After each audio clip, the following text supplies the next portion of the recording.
Budget season is the current focus, with lots of talk about finances and staying on course.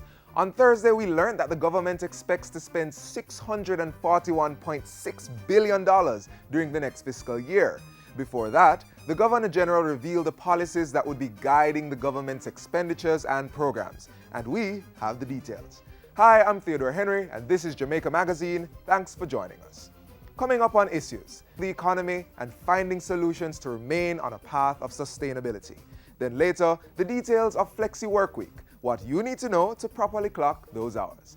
It will be an informative and entertaining show, so stay with us.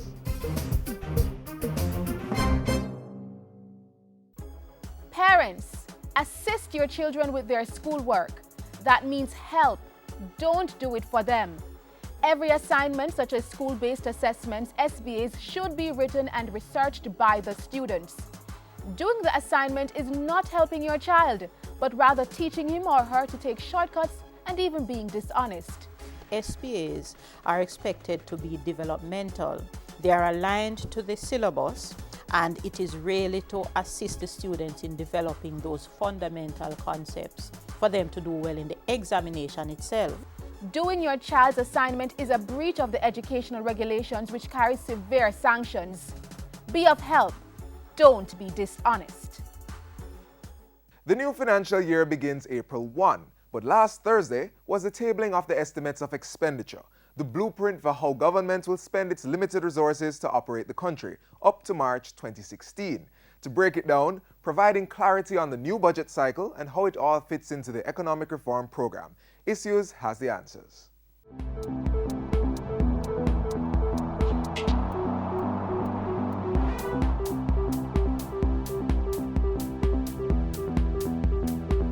Thanks for joining us for Issues and Answers. I'm Ian Boyne. The estimates of expenditure have been laid in the Parliament, and we want to discuss the whole budget cycle. As you know, the budget has been laid earlier this year, and the entire debate will be completed before the start of the next financial year, which is in April. The chief economist at the Ministry of Finance, Mr. Everton McFarlane, is here with us to talk to us about this new budget cycle and some of the benefits of it. We thank you so much for your company.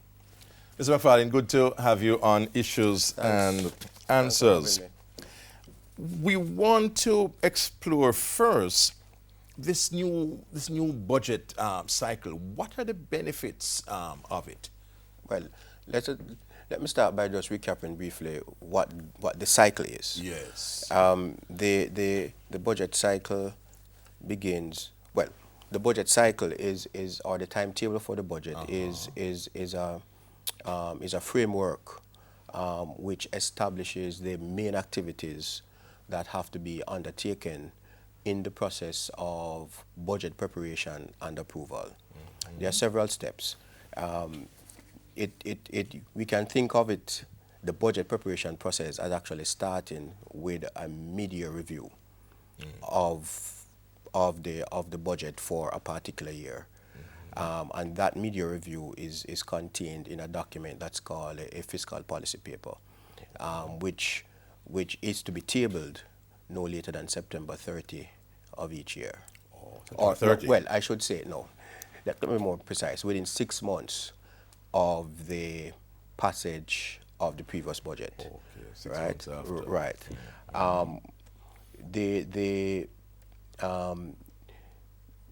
Then simultaneous with the preparation of the mid-year review. Of the mid-year review, a budget call is issued, and that budget call is to be issued no later than September 30 of the financial year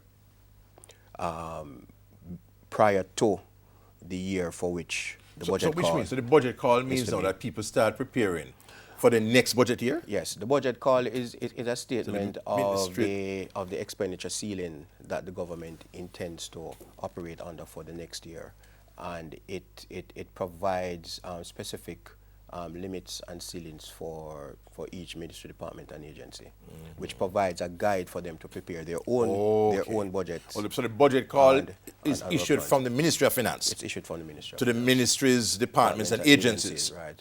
So Right. they will And that know now sets you an can't envelope. go That above sets a- this. that sets So an whatever envelope. budget you are fashioning Right. has to be within this Yes. range. As Okay. within that ceiling. All right. Now, after the budget call, of course, the ministries, department, and agencies will undertake their own corporate planning Yes. and business planning processes, and would be expected to submit By what, December? their corporate and operational plans by November 30. Okay. Within and should establish those activities and programs sufficient to lie within the budget envelope that is set. Okay.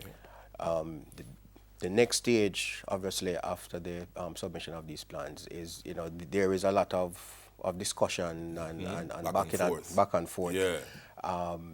And the next stage comes in the following year, towards the fourth quarter of the financial year, when the estimates of revenue and expenditure are expected to be tabled in Parliament.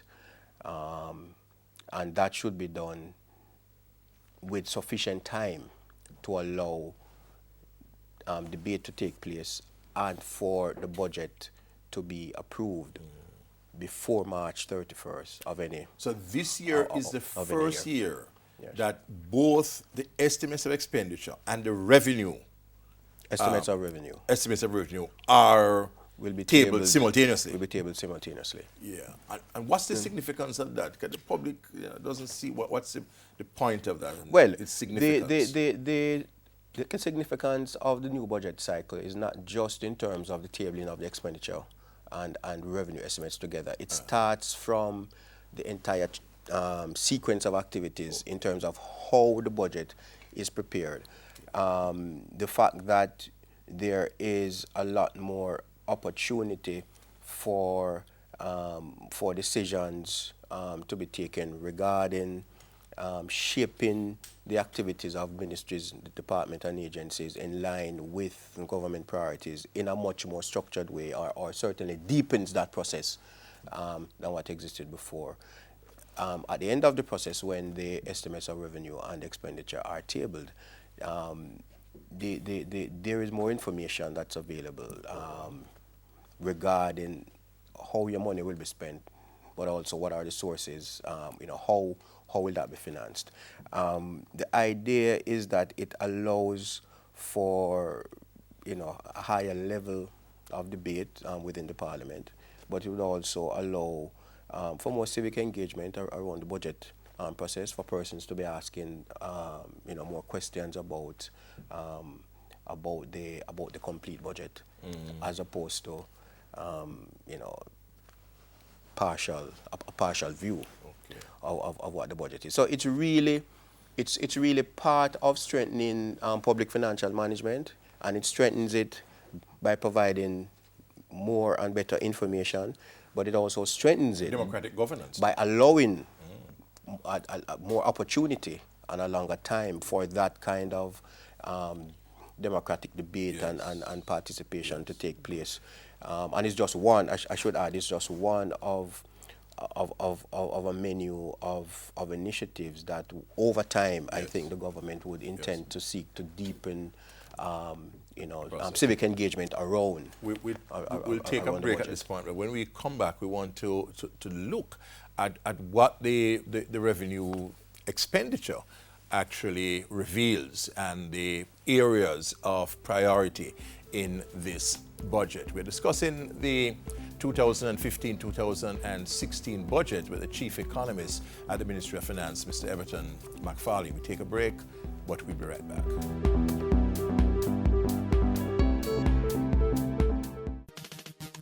Which government organization offers you exceptional customer service? A tax office, police station, hospital, post office, health center, or NIS office? Vote for your favorite public sector organization in the Public Sector Customer Service Competition. Call toll-free 1-888-991-2752. Visit cabinet.gov.jm and follow the instructions. Or drop your entry form at government agencies island-wide. Votes close April 30, 2015. Let your voice be heard.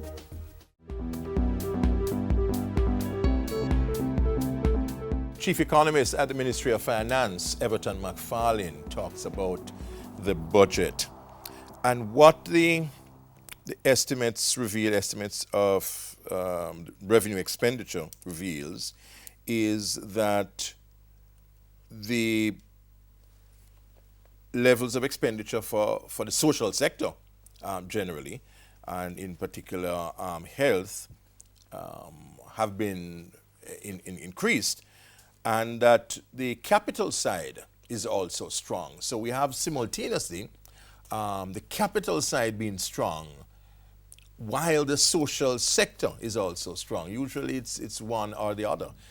Right. Let me step back a second. We are in the middle of implementing a very strong economic reform program, which involves a strong fiscal adjustment. Yes. One of the dangers of undertaking such a strong fiscal adjustment is its contractionary impact on the economy and the extent to which that may be protracted.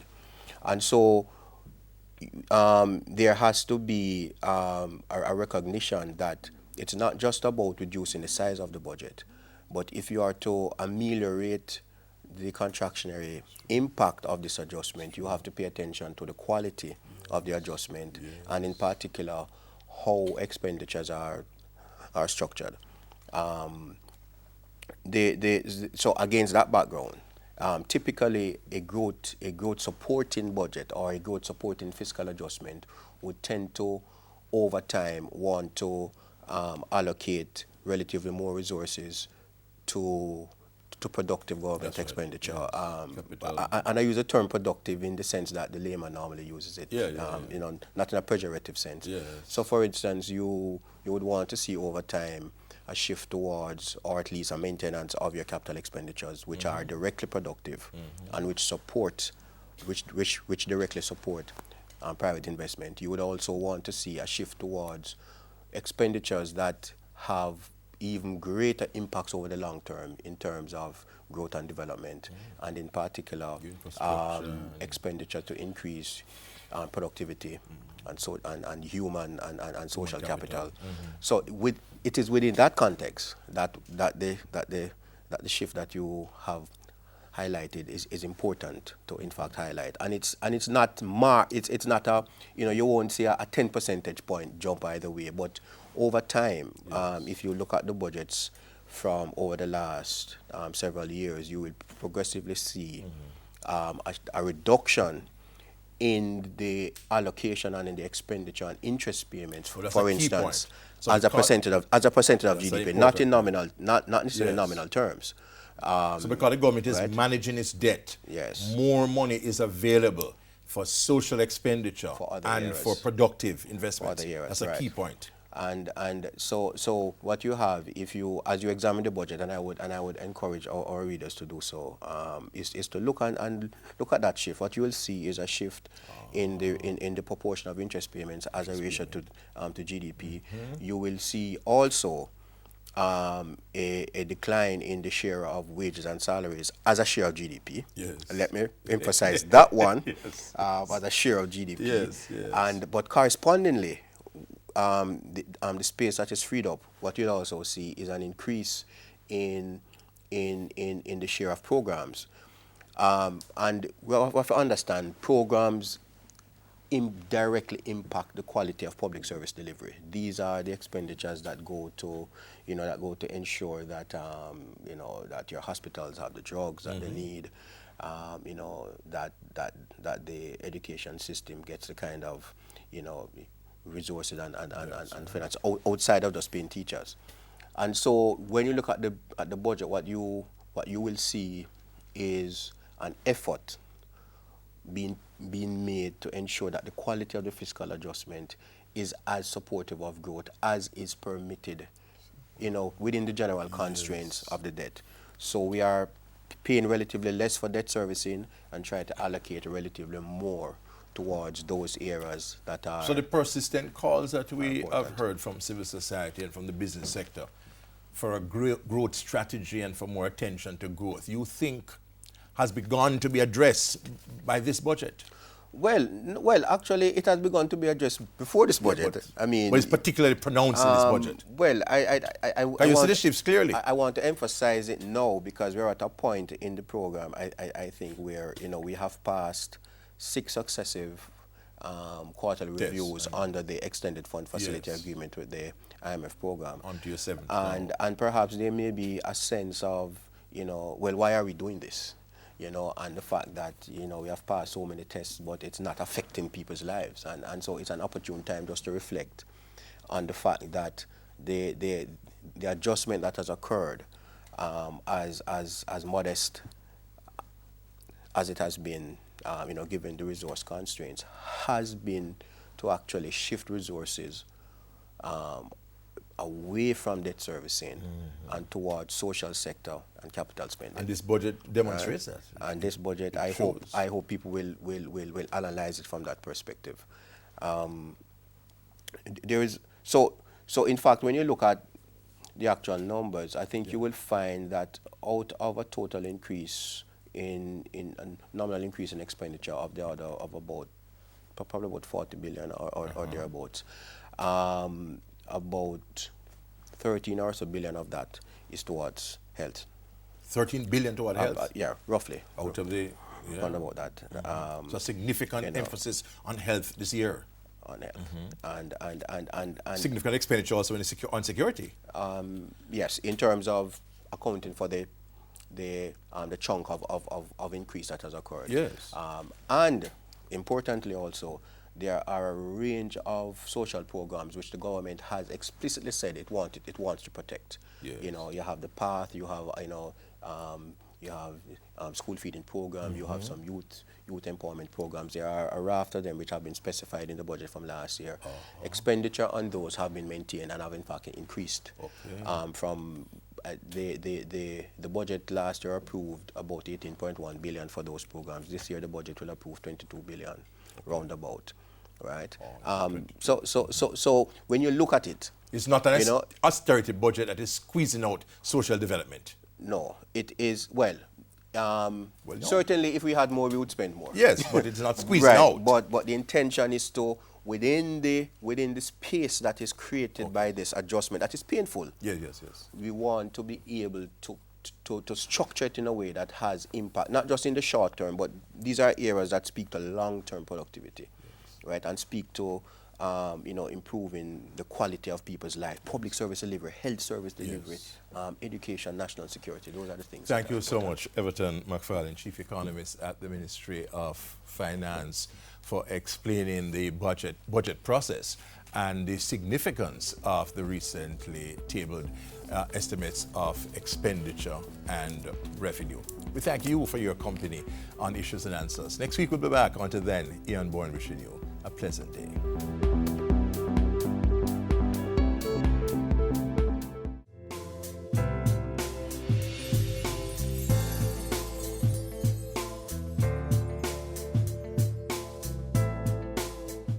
Measles, mumps, and rubella are potentially dangerous childhood diseases.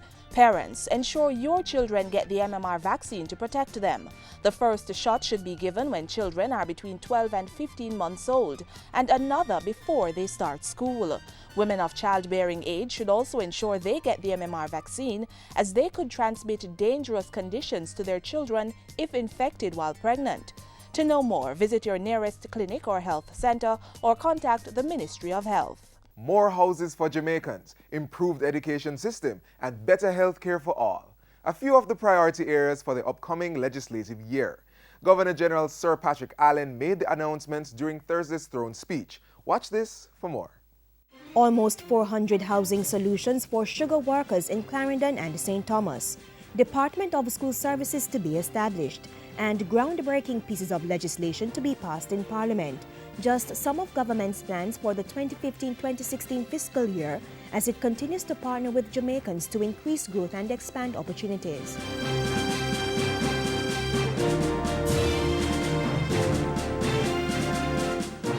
In the 2015-2016 fiscal year, government will be embarking on a number of measures to improve the quality of life for all Jamaicans. Among them, the provision of 397 housing solutions for families in Clarendon and St. Thomas through the Sugar Transformation Program.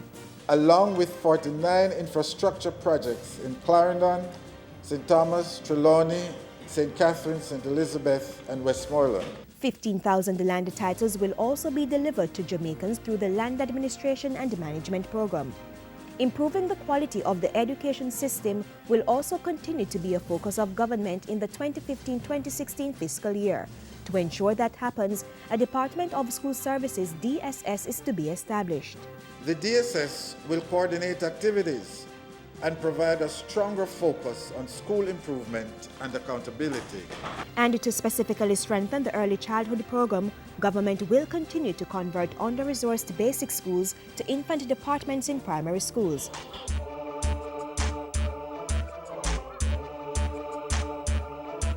Given the critical role of the mining and energy sectors to our economy, the agreement with UC Rusell to restart Alpart is timely. Some work will start in the first quarter of this year, while renovation and upgrading of Alpart's port and rail system will take place in the second quarter. Alpart's bauxite plant in Lane St. Elizabeth is to be fully reopened in the second quarter of 2017. While those plans are in train, government will continue to pursue initiatives to reduce the cost of energy and diversify the fuel mix. Power purchase agreements have already been signed with the Jamaica Public Service Company to provide 78 megawatts of renewable energy to the national grid. For the agriculture sector, agri-parks will be established in Western Jamaica and Trelawney to continue boosting local food production and to increase access to healthcare, especially to those in rural communities. The government will deploy mobile units offering general medicine, dental health, and blood collection. The program to improve water supply, especially in rural areas, will also continue through the rehabilitation of water tanks, upgrading of water supply systems, refurbishing of treatment plants, and installation of domestic and commercial water meters. Public sector workers will not be left out of the agenda. Even as wage negotiations for the contract period beginning 2015 continue, government will also honor outstanding obligations. By all indications, government has a robust legislative agenda for the 2015-2016 fiscal year. Among them, legislation to entrench local government into the Constitution. 3 strategic bills to strengthen local government will come before Parliament. They are the Local Governance Act, the Local Government Unified Service and Employment Act, and the Local Government Financing and Financial Management Act. The Administrator General's Amendment Bill will also be passed to make it easier for property to be transferred to an established next of kin. It will allow the Administrator General to administer those estates where there are minor beneficiaries without having to obtain a grant of letters of administration from the court. And to make provision for one's sentence to be reduced if they plead guilty to a crime, the Criminal Justice Administration Amendment Bill will also come before Parliament. Other pieces of legislation include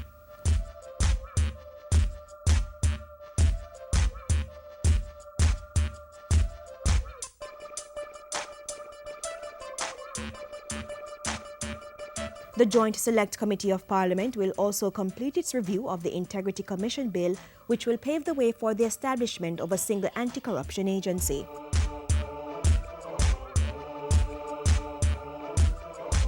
The Government of Jamaica, partnering with stakeholders to implement feasible plans for the 2015-2016 financial year, all geared towards growing the economy and expanding opportunities for all.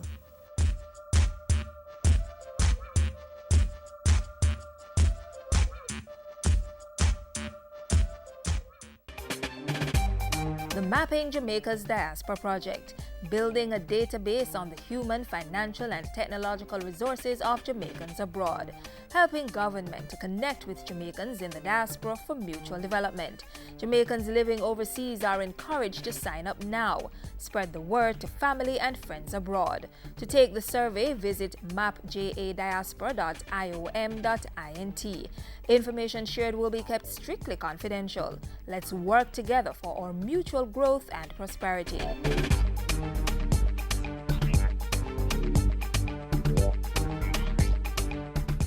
A few months ago, a law was passed allowing persons to be employed on a flexi work week arrangement. This is crucial for continued development and increased productivity.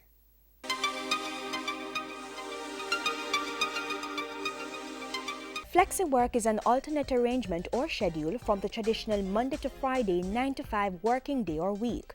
In principle, it allows individual employees and employers more room to choose when they start and end the workday or even which day of the week to work. So it could be that a person could be starting at 7 o'clock, 8 o'clock, 10 o'clock, or it could be that the hours you work could be 8, it could be 10, it could be 12.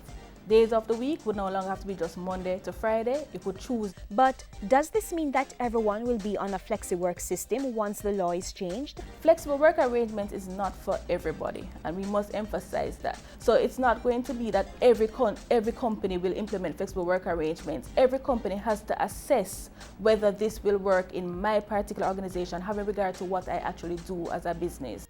Since flexi work will not suit every organization, you might ask, what if I want to work flexible days and hours and the company I work for is not implementing it? Well, flexible work arrangements, it's all about negotiation.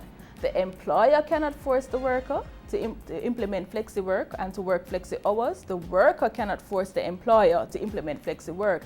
It has to be discussion and agreement between the parties. And what of those who would seek to implement it without negotiation? If you choose to vary that contract, the worker can institute proceedings for breach of contract. And the same goes for the employer too if the worker tries to vary it without the agreement. Because right now, persons are under existing contracts of employment, which sets out their terms and their days of rest. The Ministry of Labour will be monitoring all complaints, so persons who find themselves in this situation should report the matter to the Ministry's Pay and Conditions of Employment branch, and there is an office in each parish.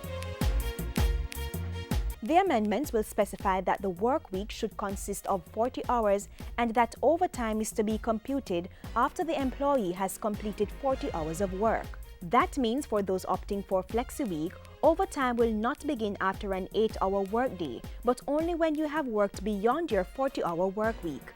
The bill will also increase the number of hours in a workday from 8 or 10 hours to a maximum of 12 hours, reflect that all 7 days of the week should be considered as possible working days, and make it lawful for women to work at night. Well, the organization would now not be restricted in opening hours.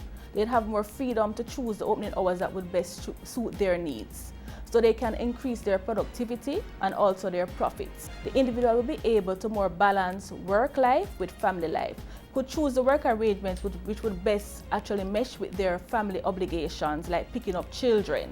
And also they could earn more because it would allow you to choose to work for different people to actually get more money. For the nation, of course, if the businesses are actually producing more, individuals are actually earning more, employment has increased, and it will swell well for the nation.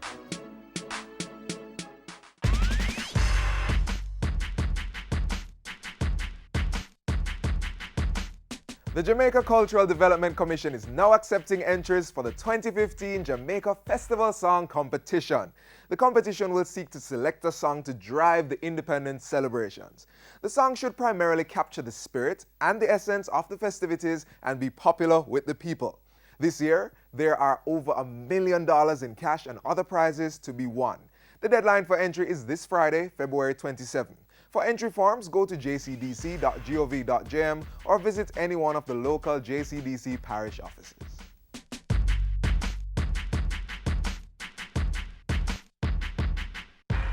Our final charge to you today: try to be a rainbow in someone's cloud.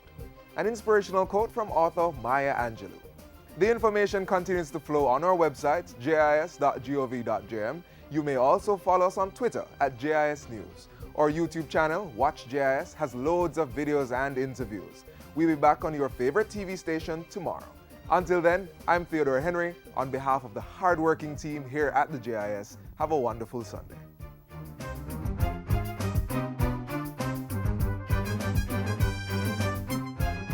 This has been a production of the Jamaica Information Service, the voice of Jamaica.